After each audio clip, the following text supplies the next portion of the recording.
Good morning. My name is Elena, and I'm really pleased to be with you today during this week of National Apprenticeship Week. This is an exciting week for me because the president just signed the Build Back Better Act earlier this week, and it lays the foundation for so much really rich discussion on will it do good, will it do harm, will it equalize, will it unequalize. I think that's up for our panelists to discuss. But I do want to preface this with the words that Padma talked about. I'm just going to use a slightly different acronym called IDEA, which stands for Inclusion, Diversity, Equity, and Access. And I'm also going to talk about taking a deeper dive, which is, again, just about diversity, inclusion, vision, voice, visibility, and equity, that being the end goal. And it's a slightly different way of kind of looking at the world in terms of inputs and outcomes. But I wanted to just, before we begin this incredible panel discussion, if I could just ask each panelist, as I call your name, to just introduce yourself for about a minute, and just kind of your locus of expertise and the communities you serve and what you stand for. So if I could just have Colleen begin. Hi, everyone. I'm so glad to be here today. My name is Colleen McLaughlin, and I'm the Associate Director at the Boggs Center on Developmental Disabilities, New Jersey's federally designated University Center for Excellence in Developmental Disabilities at Rutgers Robert Wood Johnson Medical School.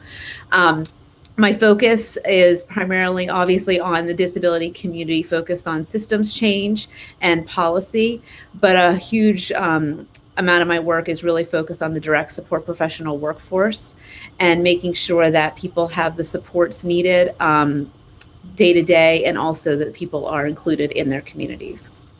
Thank you. And Kevin. Hi, good morning. I'm Kevin Sames. I'm the Executive Business Associate to the CEO at Wrangham, and I do special projects and initiatives for the company. I've been with them for about 4 months now.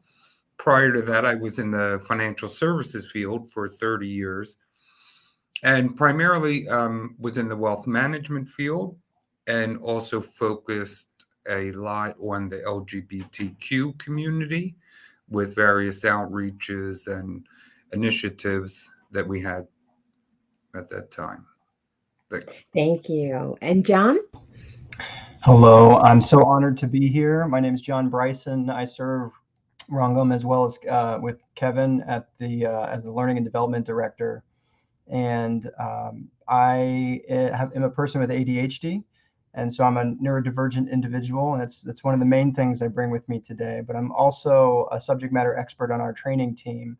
And Wrangham is a minority, woman, and disability-owned global workforce solutions company, and our mission is to promote employment for all.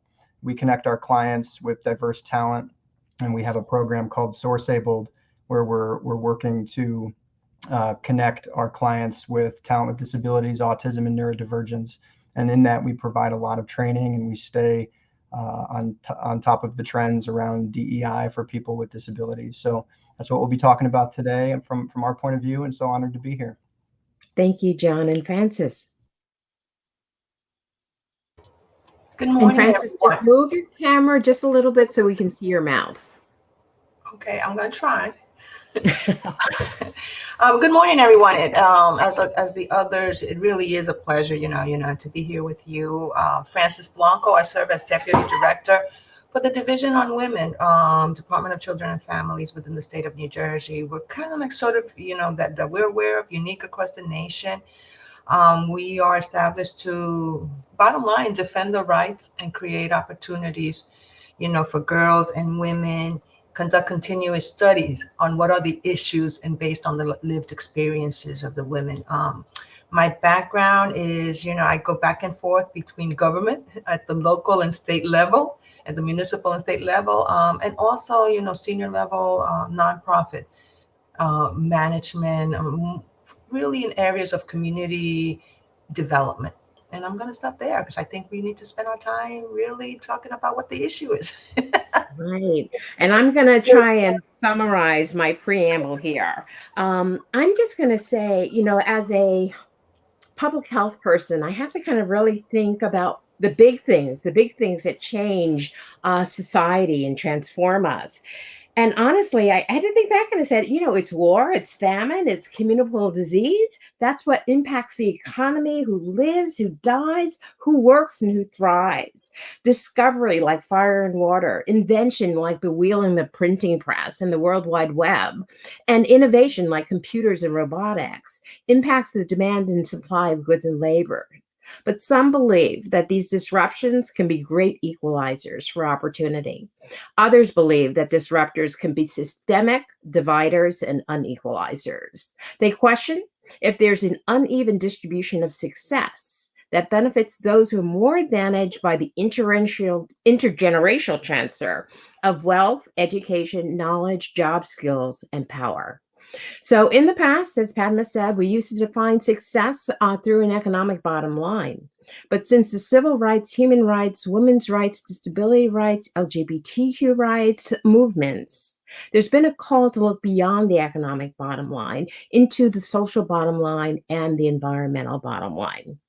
Over the past 2 years, COVID-19 has disrupted lives and livelihoods and has revealed inequities and possibly magnified inequities. COVID didn't just impact who lives, who dies, who works, who's unemployed and unemployable, who has childcare, who doesn't, who has housing and who doesn't. COVID has exacerbated the marginalization of the already marginalized, in many opinions. So, if we want America to succeed, we must go beyond the traditional 3 R's, not just reading, writing, and arithmetic, but rescue, recovery, and reimagination. And it's the last R I want us to really think about, because you are the thought leaders in this area. And we not just think about the future. We need to correct the injustices of the past, leverage today, and create a better tomorrow. So I want you to think about that and how we can kind of produce marketable job skills that can do all that and create greater equity for tomorrow. So my first question is, what is the impact of COVID-19 on the populations you serve and focus on? And what programs have you designed, implemented, or managed, evaluated to uplift diversity, inclusion, belonging, and equity? Who wants to begin? I'll be the JoJo. For us, in the state of New Jersey, and I think that who we represent, women, it's had a negative impact. It has not been an equalizer. We have what many call a female recession. We know that prior to COVID, women were 47% of the workforce, and the last numbers show that they're about 55 to 60% of the jobs lost.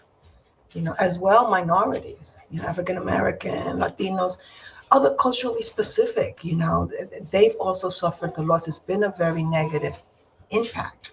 And you look at, maybe because of the occupations that they serve, are the industry the hardest hit, hotel, food, sales, and manufacturing. But it cuts across, we know the McKinsey study, Pew Research, Boston College for a Center for Work and Family, all these studies show us that not only have women been and minorities been negatively impacted, actually, but men have actually benefited. It's not just about one way. Men have actually benefited. One of the studies show, for example, I'm just going to read this because it was like, whoa. The percentage of parents, and this was dual career couples, the men have benefited. For example, 26% of the men have received a pay raise versus 13% of women. The one that struck me the most, 34% of the men that are working from home have actually received have been promoted versus only 9% of women have been promoted. So again, for women, for minorities, it's had a negative effect, and it's something that we need to pay attention to, because it's not just about the job loss. It is about us as a community, as a society, as a business community, actually losing women from the workforce, their talent, their voices, and we're all going to pay for it.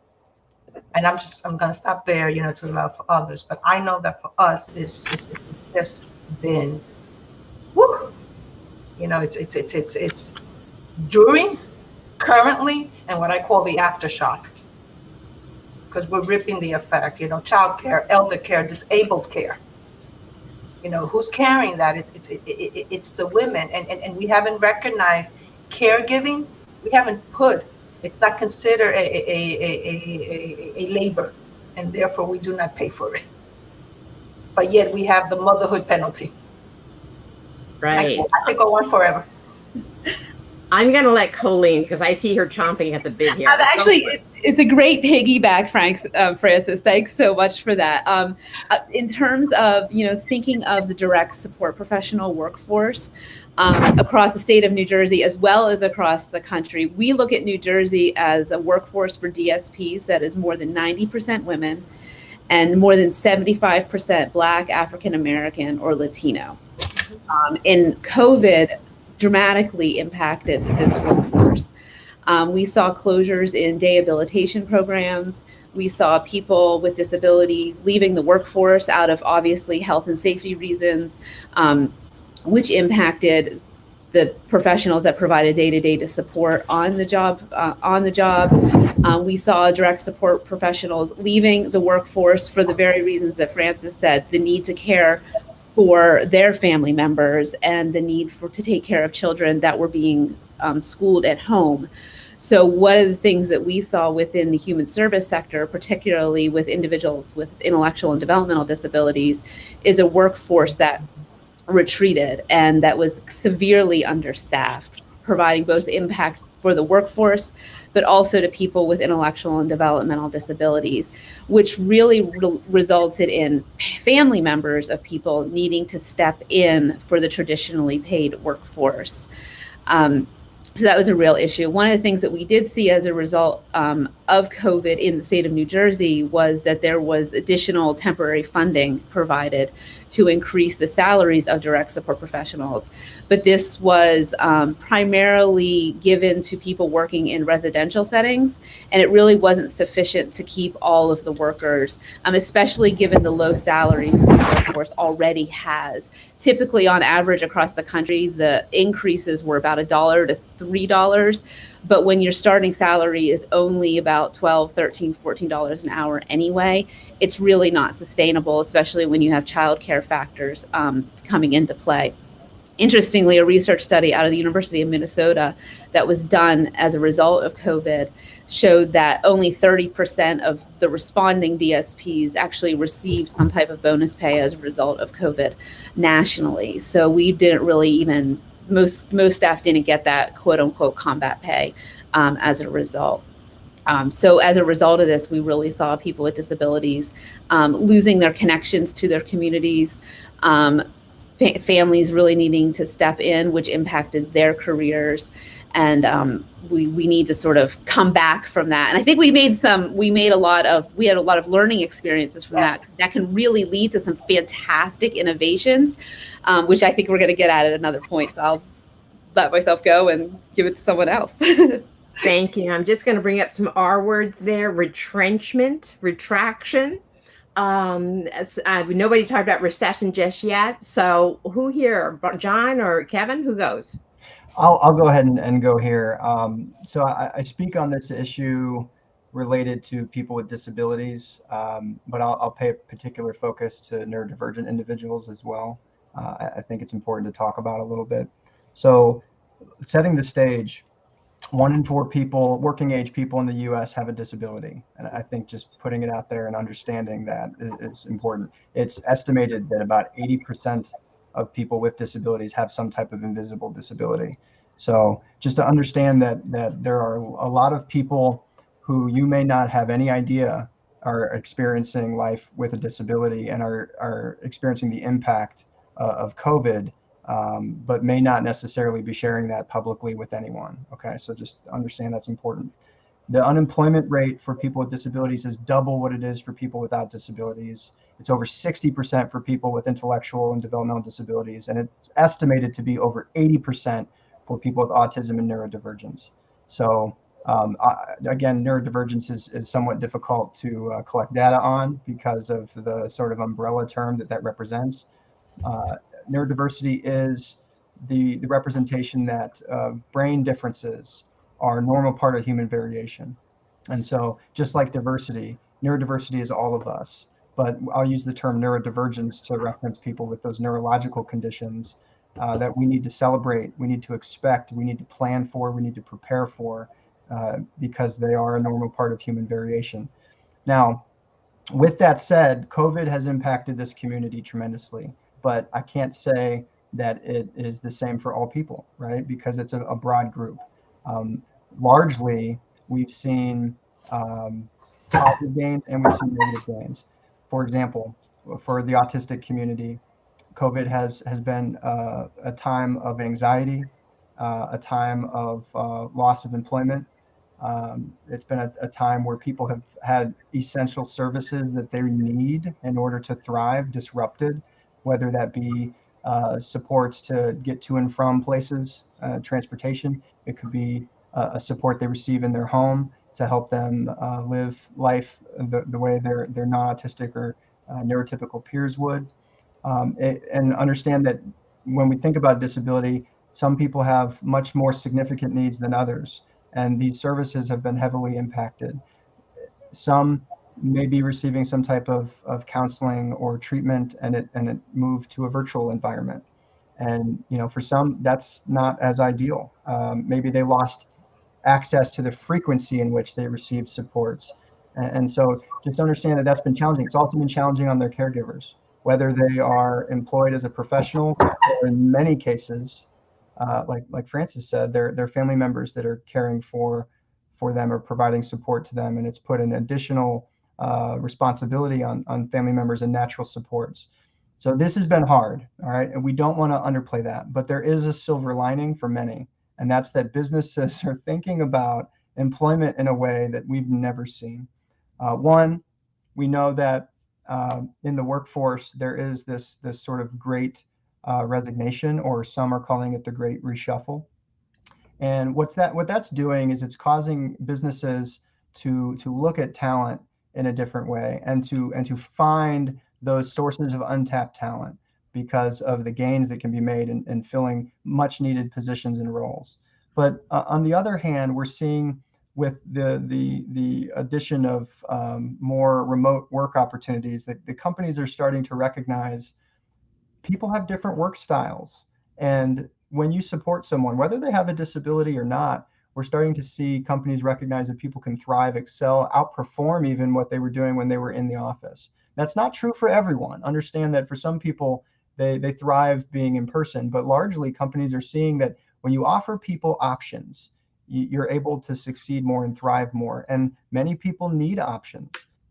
So that's one facet of how COVID has impacted the populations.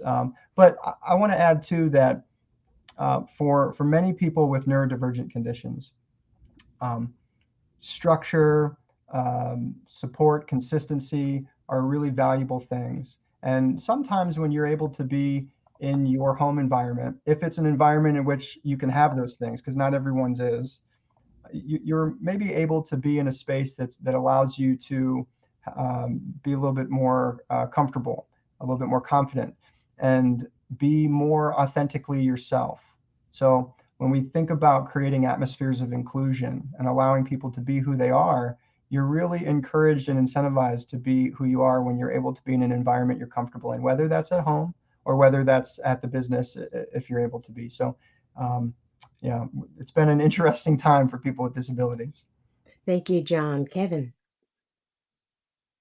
All right. Yeah, I would just also mirror that because we are a workforce solution company, one of the main differences we saw now with COVID is that the percentage of candidates that want to only apply for a remote position.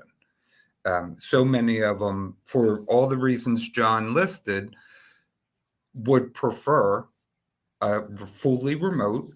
Even if it's a hybrid, there's not as much interest. And to actually be in the office 5 days a week, is the interest is less. So we see a huge increase of candidates applying for positions that are 100% remote due to COVID and whatever their particular situation is that works for them. Hey, thank you so much. We only have so much time left, so I want to kind of focus on some key takeaways.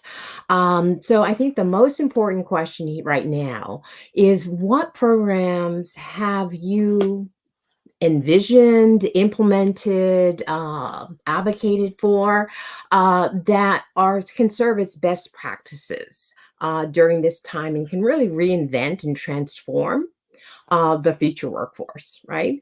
And then I'm going to follow that up later with the question about your call to action. So I want to split it up that way. We have about a half an hour left, so I just want to bring that up. So you, I'm going to call on John. No, Francis, go ahead. Go ahead, please. Go ahead, John. Go ahead. Okay.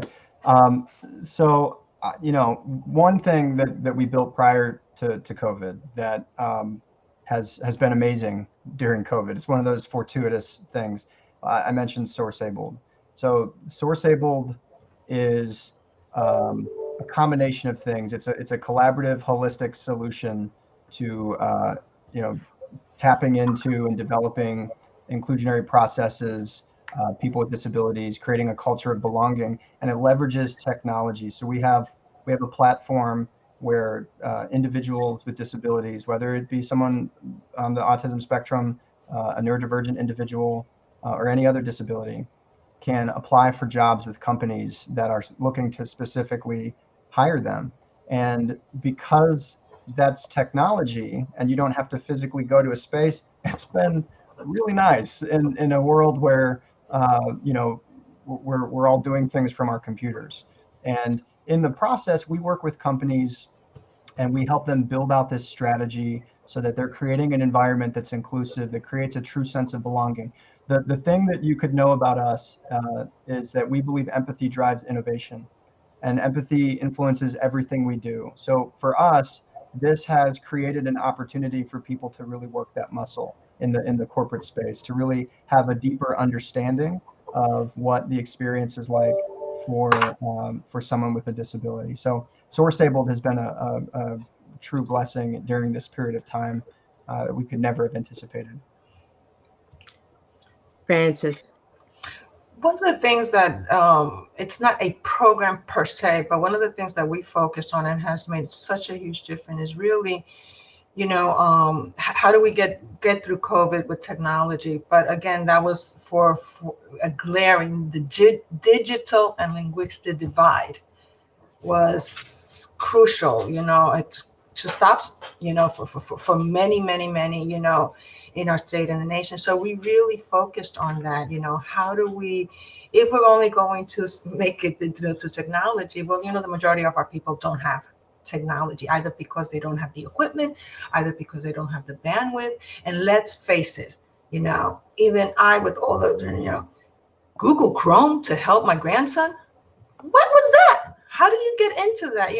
So even those parents that had the access and, the technology, we're learning. And one of the things we dealt with, okay, let's ensure that everything we do is from that digital divide and linguistic access focus. So we rearranged funding and, and worked with many of our our network of multi-service agencies to give them money to say, okay, get the laptops and lend them, pay the extra money for the cell phone so that the mother can expand the coverage so that 3 of her children, not just one, can do the homework, those what's called, the direct services.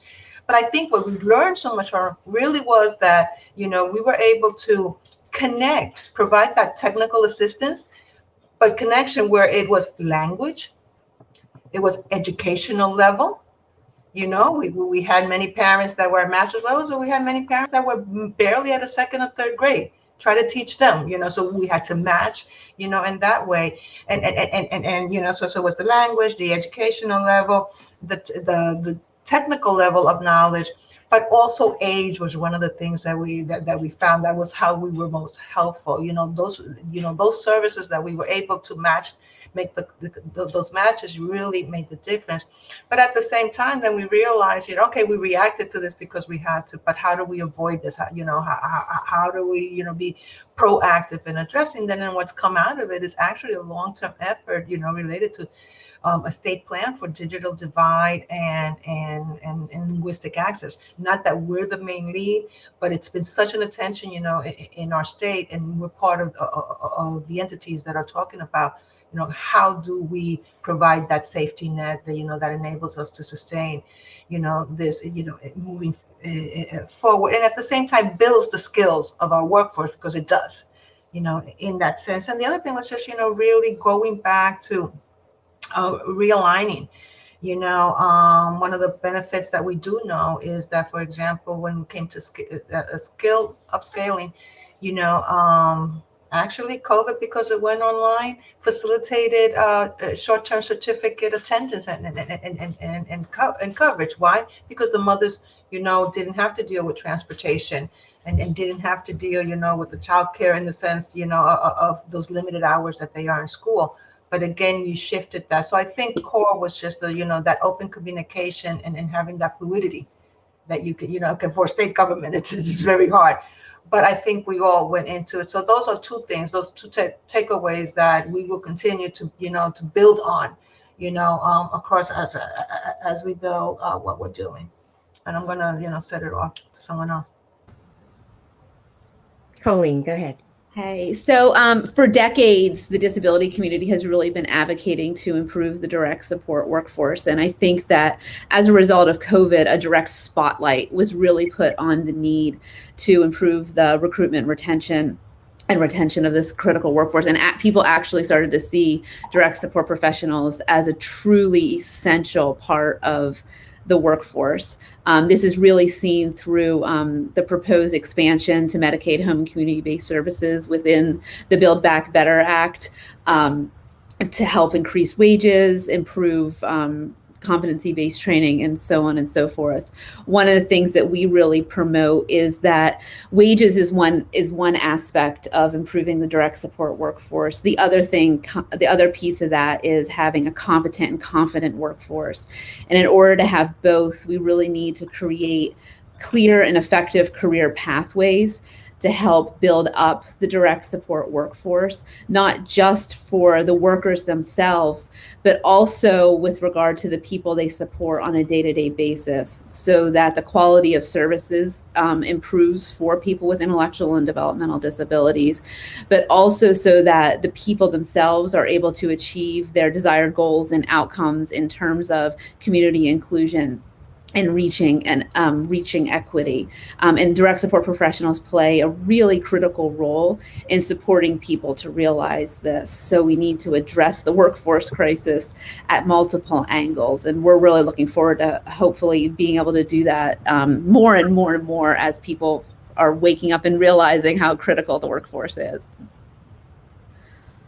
Kevin?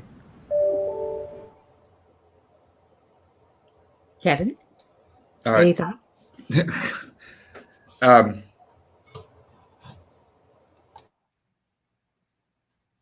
pass to John for a minute, if that's okay.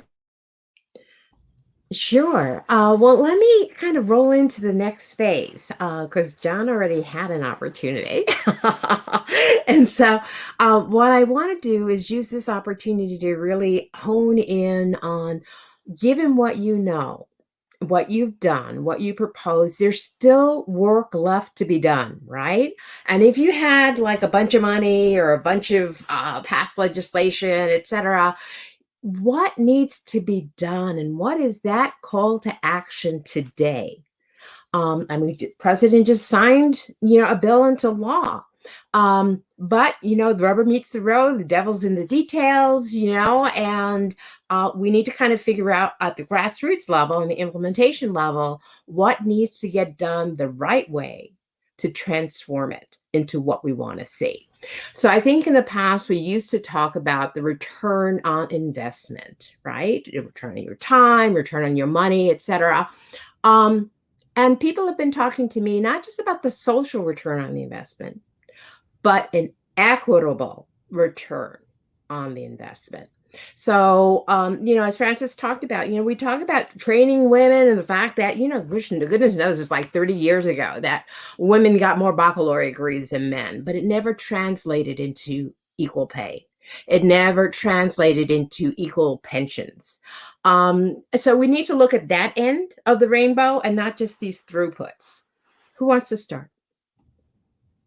I'd love to say a few things about disability here, especially since you mentioned grassroots. So studies have shown that the number one way to address the lack of inclusion in our society for people with disabilities is for individuals to have more contact and interaction with people with disabilities, right? So if you don't have increased contact, you engage in behaviors like social avoidance or allowing your bias to create opportunities for you to believe stigmas, negative stigmas that negatively impact people with disabilities. I also want to highlight that if you think about intersectionality for a moment, disability exists in every group of human beings on the planet. Doesn't matter who you are, and it's a category of diversity that anybody could belong to at any time in their life, and most of us probably will be as we age.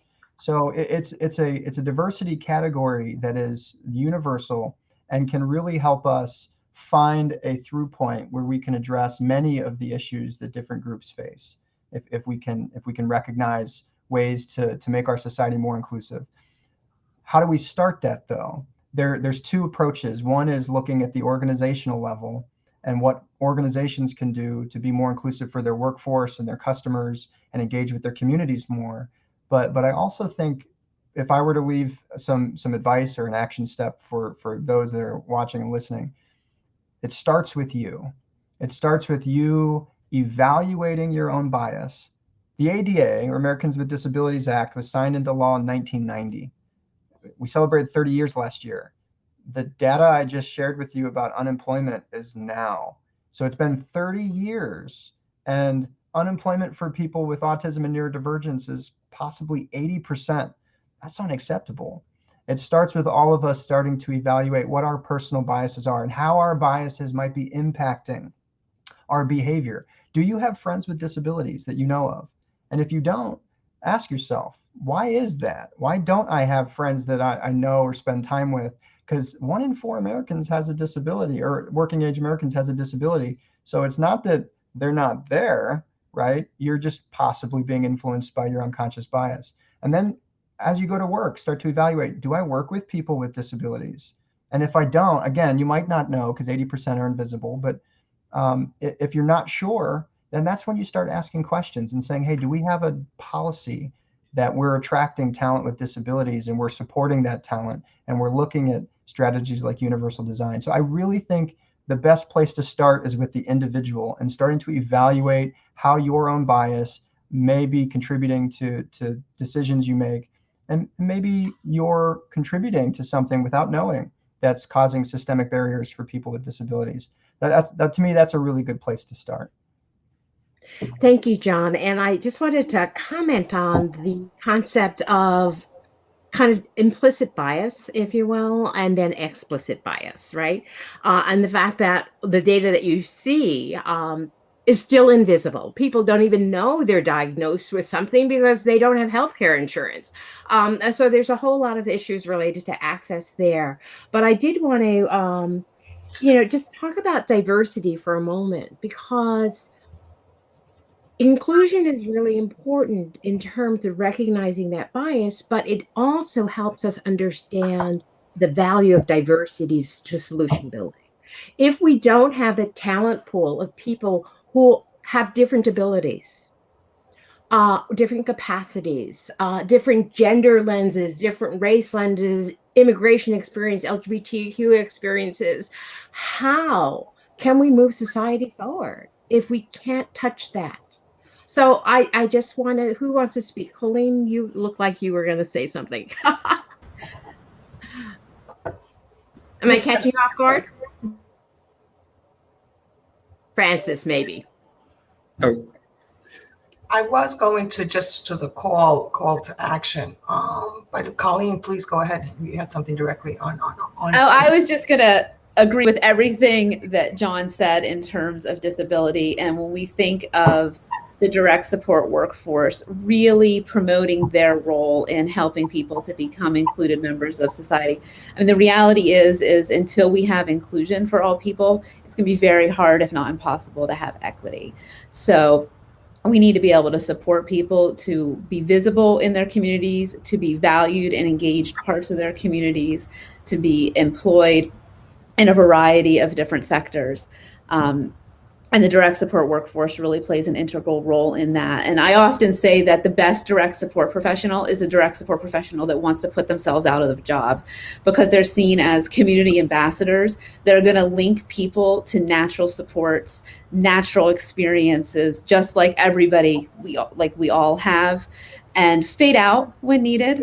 But step in is needed as well, because we all need a little support every now and then. And we need to make sure that we're educating direct support professionals to do just that, and all just help each other out as best that we can. And one of the ways that we're doing that is including people with disabilities in our work. We do a lot of training and technical assistance with professionals, direct support professionals, frontline supervisors, and others that are providing support, as well as family members. And one of the things that we're really working hard to do is making sure that we're including people with disabilities as we go about our training efforts, so that their voice is always in the forefront. Because if you hear it from the people that are living it, more people are going to act on what they want. So we're looking forward to that. Thank you, Colleen. What I was going to just share in the call to action, I think there's 2 points for me that simple and kind of like, right there, but they're really not that simple. And one is, please, a call to action. We must discourage women and caregivers. Let's just, that word caregivers, from stepping back or leaving the workforce. Their voices are not going to be heard. The voices of the disabled, of the elderly, of the women are not going to be heard, and they're not in the workforce. And what little gains we've made in the past 30, 40 years will not even be stagnant. They will be forgotten, And one point that I don't think we've spoken about is like, people are leaving the workforce, stepping back. And most of us, when you hear that, you think, oh, because, they couldn't go to work, right? No, many are doing so by choice.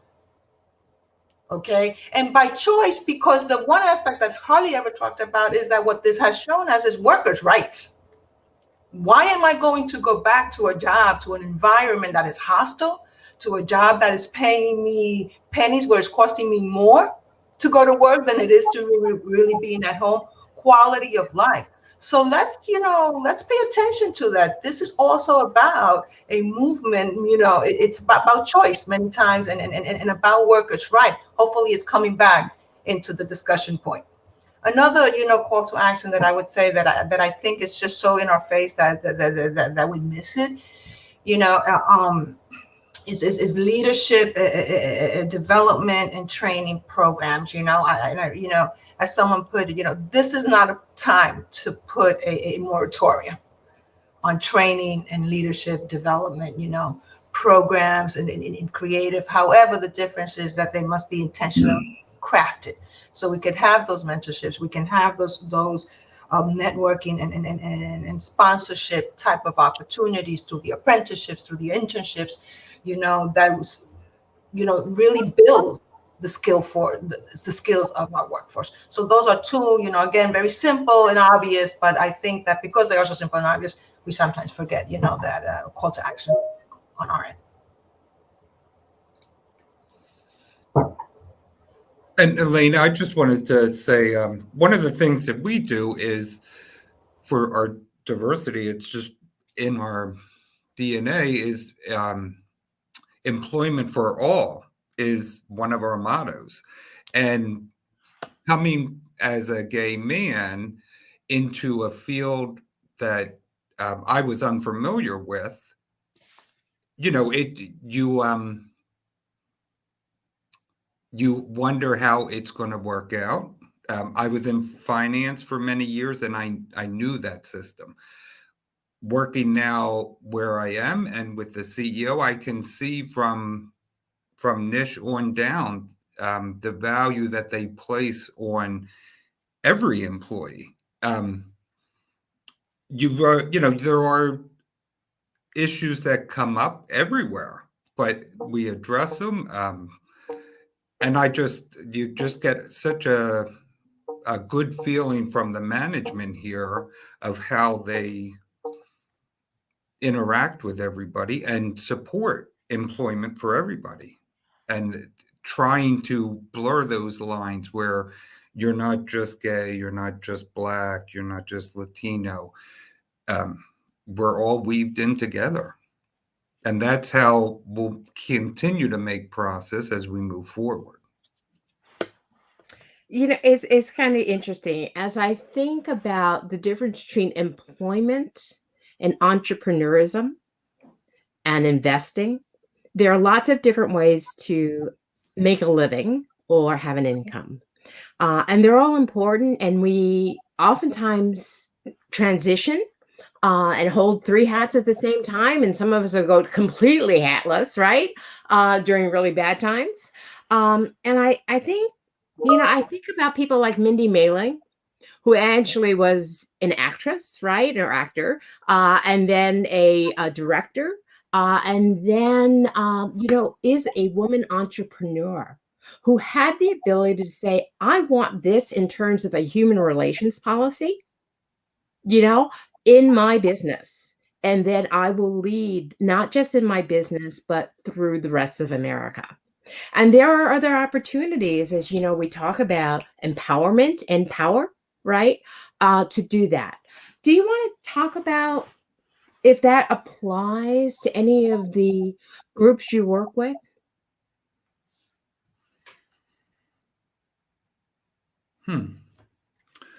Well,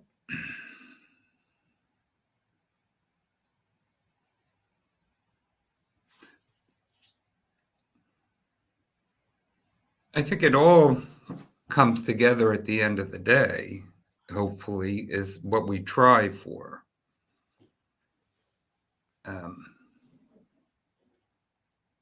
I think that would be the best thing you could try to do in the process. Right, right. I was just thinking, my mantra used to be health for all, health care for all is actually how it started. And then I actually became a social equity person. And my big E wasn't just employment for all, which was really important to me. It was equity for all.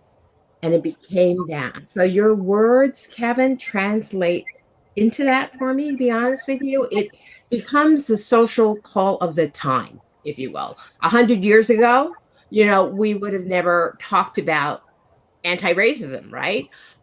It is the term we use today. Ableism, is another term that's more genre today. But I just want you to kind of, this is your thought leaders. I want to hear, what's coming up the pike here. Elena, if I could just add to connect to something you just said, and then to highlight some things that Francis touched on. Our president and co-founder, Hetal Parikh, I mentioned earlier that we're minority woman and disability owned, right? Everything we do, everything we are, is influenced by her, by her passion, by her vision, by her relationships with our team.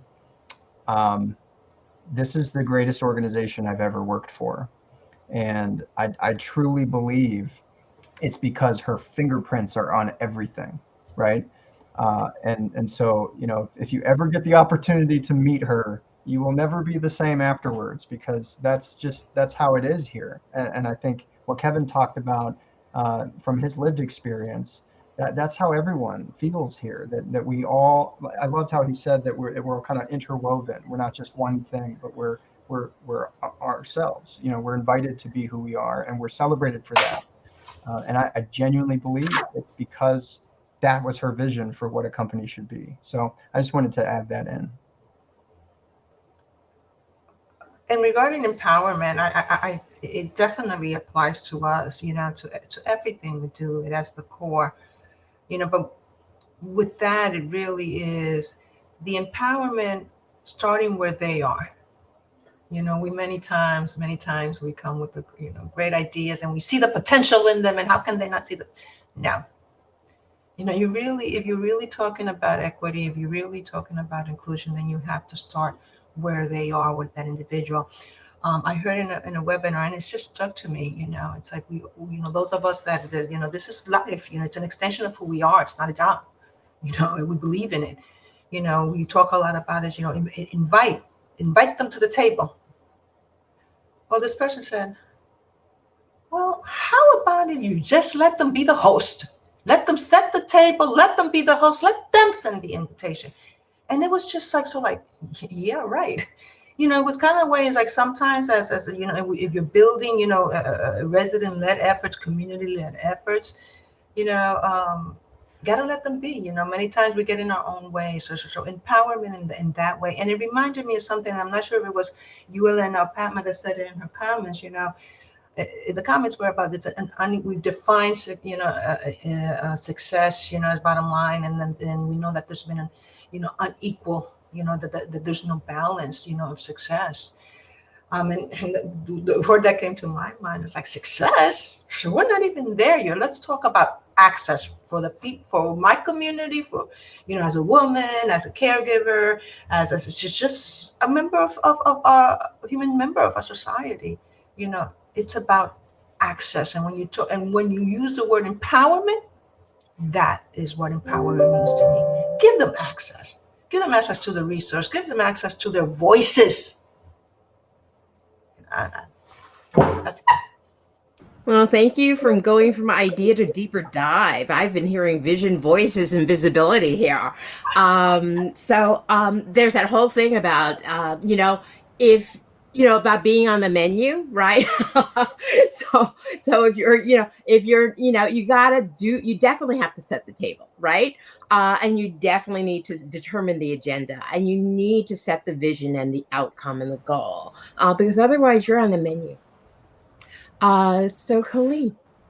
Yeah, and I mean, I think that that's definitely true. And in order to really set the table, we have to learn to listen differently and listen really, truly, authentically, and deeply to people, and hear not just what people are saying, but watch people and see how they're reacting. Because often we miss a lot when we're just listening with our ears and not listening with our hearts. And we need to really spend more conscious effort doing that. And the other piece of that is we need to know when to pass the mic, and make sure that we're giving people opportunities to hold the mic and share their stories and share their perspectives, and in order to really truly empower people and to make real lasting change. That is the difference. I mean, I work with young information technology people who basically used to say, well, why is it that we have everything based on professional years of experience? Why aren't they giving younger people a chance? We have abilities, we have lived experience that hasn't even been part of the discussion and the vision. And it's kind of like, John, what you were saying, right? If you don't even think about inclusion of everybody, and you're saying the same thing, Colleen, how do you even know what the better bread box looks like, right? And I think my experience has been that solution building needs to start in the community, and it needs to come from the community up.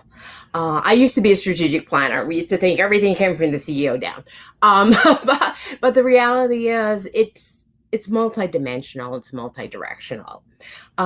So we actually have 9 minutes left. So I went a little fast. So this is an opportunity for you to really, anything that you really wanted to have said, you didn't get a chance to say, please use this opportunity. 2 minutes apiece. Elena, this wasn't in my plan, but based on what you just said, show me a civil rights movement that started at the government level, right? You won't find one. They're all grassroots. They're all community driven. It's all people saying, enough is enough. This is how our society should be shaped. And over time, as they evolve, change happens. And in some cases, change is more prominent. In other cases, you don't make the progress that you need to. So hearkening back to the point about starting with the self and then taking that into all of the other aspects of your life, the relationships you have and the organizations you participate in, and becoming a champion for inclusion. I wanted to touch on something real briefly when you mentioned the potential for innovation with different perspectives. You might have been trying to solve a problem in your business for 20 years, and the person that has the solution doesn't have a seat at the table. We know that because unemployment numbers are so high that it's unequivocally a statistical probability. So just think about the potential for unlocking innovation. We see it time and time again with our clients and business cases where one person with a disability can unlock a wealth of return on investment with innovation, whether it's a product innovation, a system, a process. And time again, we see it. Now, I'm not suggesting that every person with a disability is going to design and implement brand new innovative strategies, but without having an approach, you're not able to unlock the potential of innovation that people with disabilities can present to your organization. Communities are the same way. So start with yourself and then start to evaluate organizations that you belong in and see if people have a seat at the table so that they can share those ideas and unlock the potential for innovation that we know they can, because we see it time and time again. John, when you talk about, I think inclusion, me, which is I, right? And then innovation and stuff like that. So you're the I for me. There's something that happened to me the other day where I became aware of the Juneteenth movement and how this woman who is 90 years old, Miss Lee, Opal Lee, had an idea way back when. She didn't give up at the age of 65. She didn't retire. She loses her last remaining 30 years, right? Post the traditional retirement age to create a social movement, to put Juneteenth on the map. It intersects with this thing called Black Lives Matter. Go figure that these two entities would converge, right? That's your word, and create this extremely powerful thing called a federal holiday, right? That recognizes the impasse of slavery when there was disinformation going on. Who wants to kind of go with this from where John started with the I to maybe transformation, this kind of unknown of two intersectionalities?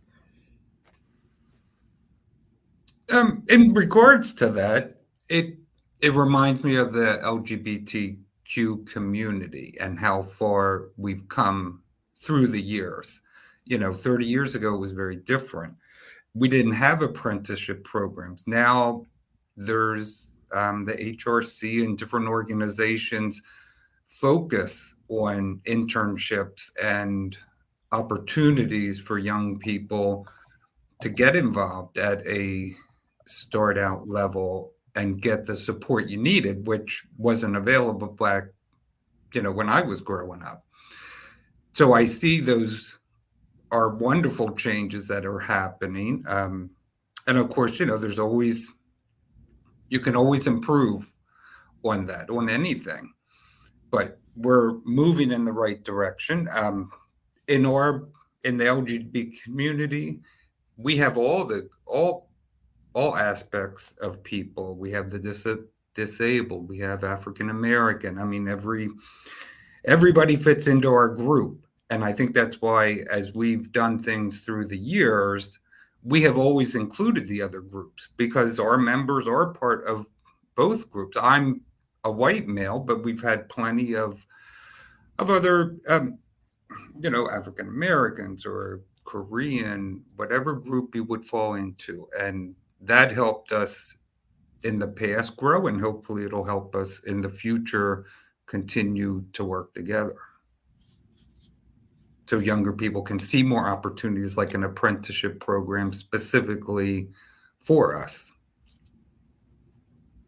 And I'm going to tap into Francis on this one. So one of the things we used to talk about at the American Public Health Association was race as an immutable quality.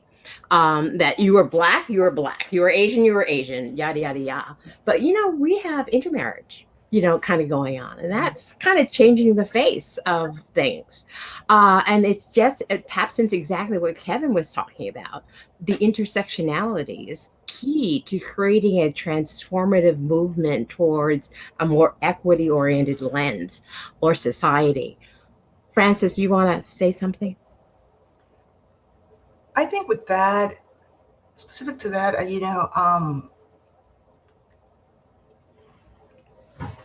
let's dig deeper.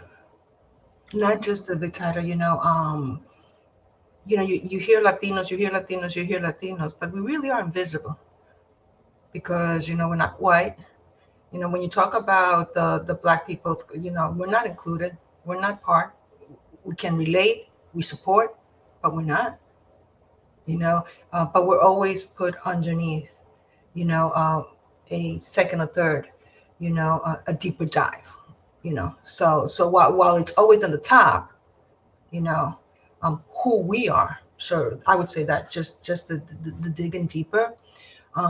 But that also is a responsibility that we have, whether as a woman, as a minority, a disabled person, to be our true selves and speak up. And which brings back to the point of that I was going to say earlier, I think part of what we need to do is really, not give up. Tell the story, but tell the story not just of the wins, but the why. In the example that John gave, the example that Kevin gave, made me think. Last year, we celebrated the 100th year anniversary of the women's right to vote. Well, you know what? It's 101 years. We still have not been able to pass the Equal Rights Amendment. 101 years later. And when but the lesson from that was that when we were working on this last year, guess who was the most difficult group to reach because they couldn't grasp, they wouldn't support any initiative because they couldn't grasp it? It was the 20 to 40-year-old women. Why? Because they couldn't fathom that they would not have the right to vote. And why was that? Because our generation, we celebrated the win, but we forgot the narrative, to include in the narrative the reason why that this was not a given. So similar to the examples given before, you have to continue, go blue in the face, tell the story, but not only of the success, but of the why. Because history, they say history is the greatest, educator. We all come back to it. We all come back. It's like, oh yeah, we did learn that lesson 100 years ago. We forgot it. Thank you all. We've reached time. You heard that little bell in the background. I remember Hamilton. Remember to tell the story, but be sure to tell it in your words with authenticity and purpose. So thank you so much. It's a pleasure to hear your ideas today. Bye. Thanks.